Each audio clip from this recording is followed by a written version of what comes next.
आपके साथ कृति प्रजापति।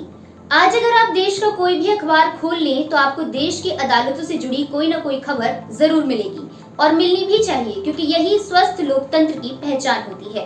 देश के महत्वपूर्ण मुद्दों और फैसलों में अदालतों की राय बहुत मायने रखती है और भारत की सबसे सर्वोच्च अदालत देश की राजधानी दिल्ली में मौजूद है, जिसका नाम है सुप्रीम कोर्ट। सुप्रीम कोर्ट इस देश के लोगों तक न्याय पहुंचाता है। सुप्रीम कोर्ट लोगों के मूल अधिकारों की रक्षा करता है। सुप्रीम कोर्ट इस देश के संविधान की रक्षा करता है। तो आज हम उसी सुप्रीम कोर्ट पर चर्चा करेंगे कि सुप्रीम कोर्ट की स्थापना कैसे हुई, सुप्रीम कोर्ट कैसे काम करता है। तो चलिए आइए शुरू करते हैं।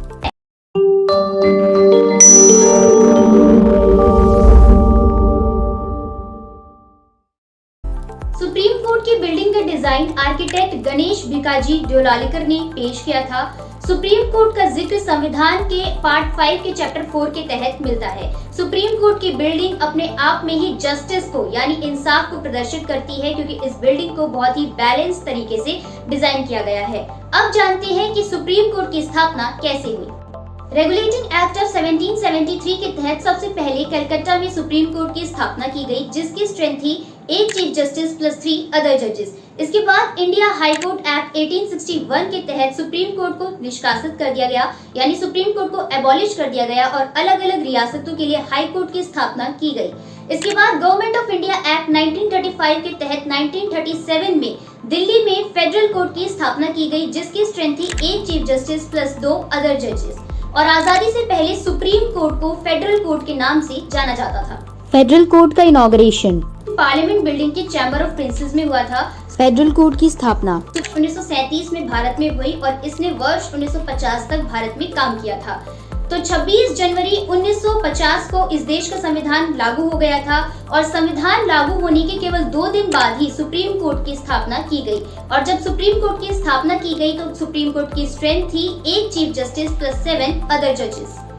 सुप्रीम कोर्ट की मौजूदा बिल्डिंग का शिलान्यास 29 अक्टूबर 1954 में भारत के पहले राष्ट्रपति डॉक्टर राजेंद्र प्रसाद ने किया था और फिर इस बिल्डिंग का उद्घाटन भी भारत के पहले राष्ट्रपति डॉक्टर राजेंद्र प्रसाद ने 4 अगस्त 1958 को किया था। और इस बिल्डिंग में अब तक 2 बार एक्सटेंशंस किए गए हैं, यानी कि 2 बार इस बिल्डिंग को बढ़ाया गया है केसों को देखते हुए, क्योंकि जो अपराध है वो देश में बढ़ रहे हैं और पेंडिंग केसेस की संख्या भी देश में लगातार बढ़ रही है। इसको देखते हुए भी वर्ष 1979 और 1994 में सुप्रीम कोर्ट की बिल्डिंग को एक्सटेंड किया गया था। सुप्रीम कोर्ट के परिसर में एक मदर इंडिया की स्टैचू मौजूद है, जिसकी हाइट है 210 सेंटीमीटर। इस स्टैचू में आप देख सकते हैं कि एक महिला मौजूद है। उस महिला के हाथ में एक बच्चा है और उस बच्चे ने एक खुली हुई किताब पकड़ी हुई है। ये महिला जो है वो भारत माता को प्रदर्शित करती है और जो बच्चा है वो रिपब्लिक ऑफ इंडिया को प्रदर्शित करता है और बच्चे के हाथ में जो किताब है वो देश के कानूनों को प्रदर्शित करती है। और इस स्टैचू की स्थापना 20 फरवरी 1978 में हुई थी और इस स्टैचू को डिजाइन किया था चिंतामणि कर ने। सुप्रीम कोर्ट की बिल्डिंग में जो बड़ी सी डोम मौजूद है वो जस्टिस, इक्वालिटी और लिबर्टी का प्रतीक है।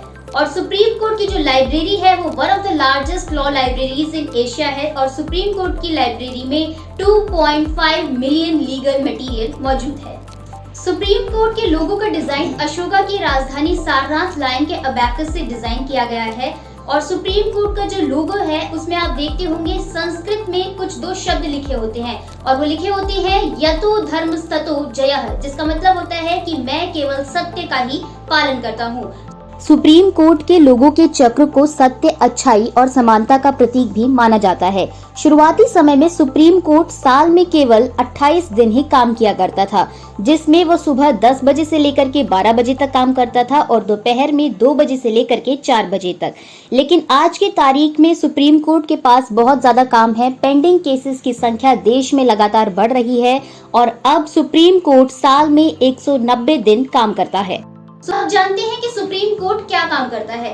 सुप्रीम कोर्ट सबसे पहले तो इस देश के संविधान की रक्षा करता है। सुप्रीम कोर्ट लोगों के मूल अधिकारों की रक्षा करता है। सुप्रीम कोर्ट लोगों तक न्याय पहुंचाता है। इसके साथ ही सुप्रीम कोर्ट के पास कई तरीके के जुरिस्डिक्शन होते हैं। सबसे पहले होता है ओरिजिनल जुरिस्डिक्शन। ओरिजिनल जुरिस्डिक्शन का जिक्र संविधान के अनुच्छेद 131 के तहत मिलता है।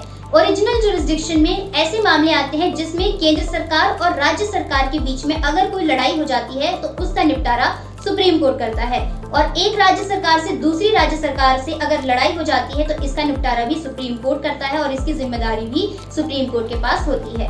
दूसरा होता है रिट जुरिस्डिक्शन। रिट जुरिस्डिक्शन का जिक्र संविधान के अनुच्छेद 32 के तहत मिलता है।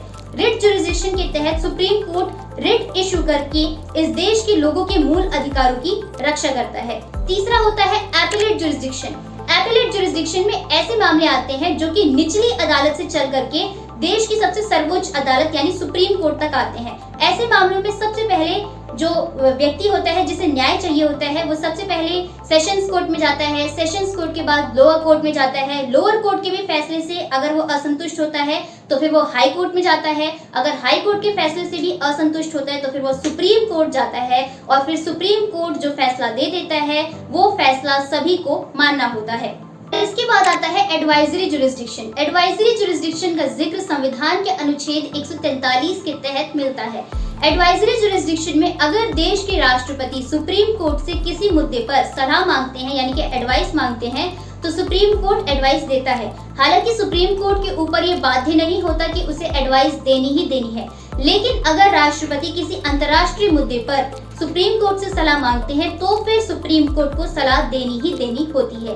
और इसके साथ ही देश में कई ऐसे मुद्दे होते हैं जिनका निपटारा केवल सुप्रीम कोर्ट ही कर सकता है।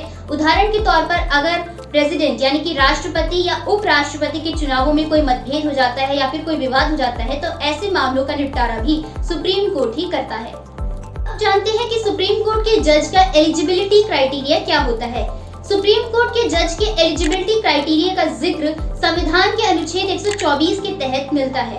अगर कोई व्यक्ति सुप्रीम कोर्ट का जज बनना चाहता है तो सबसे पहले उसे भारत का नागरिक होना अनिवार्य है। उसकी उम्र 65 वर्ष से कम होनी चाहिए और वो व्यक्ति हाई कोर्ट में एज अ जज 5 साल काम किया होना चाहिए या फिर हाई कोर्ट में एज अ एडवोकेट 10 साल काम किया होना चाहिए। और इसके साथ ही वो व्यक्ति प्रेसिडेंट ऑफ इंडिया के ओपिनियन में डिस्टिंग्विश्ड जूरिस्ट होना जरूरी है।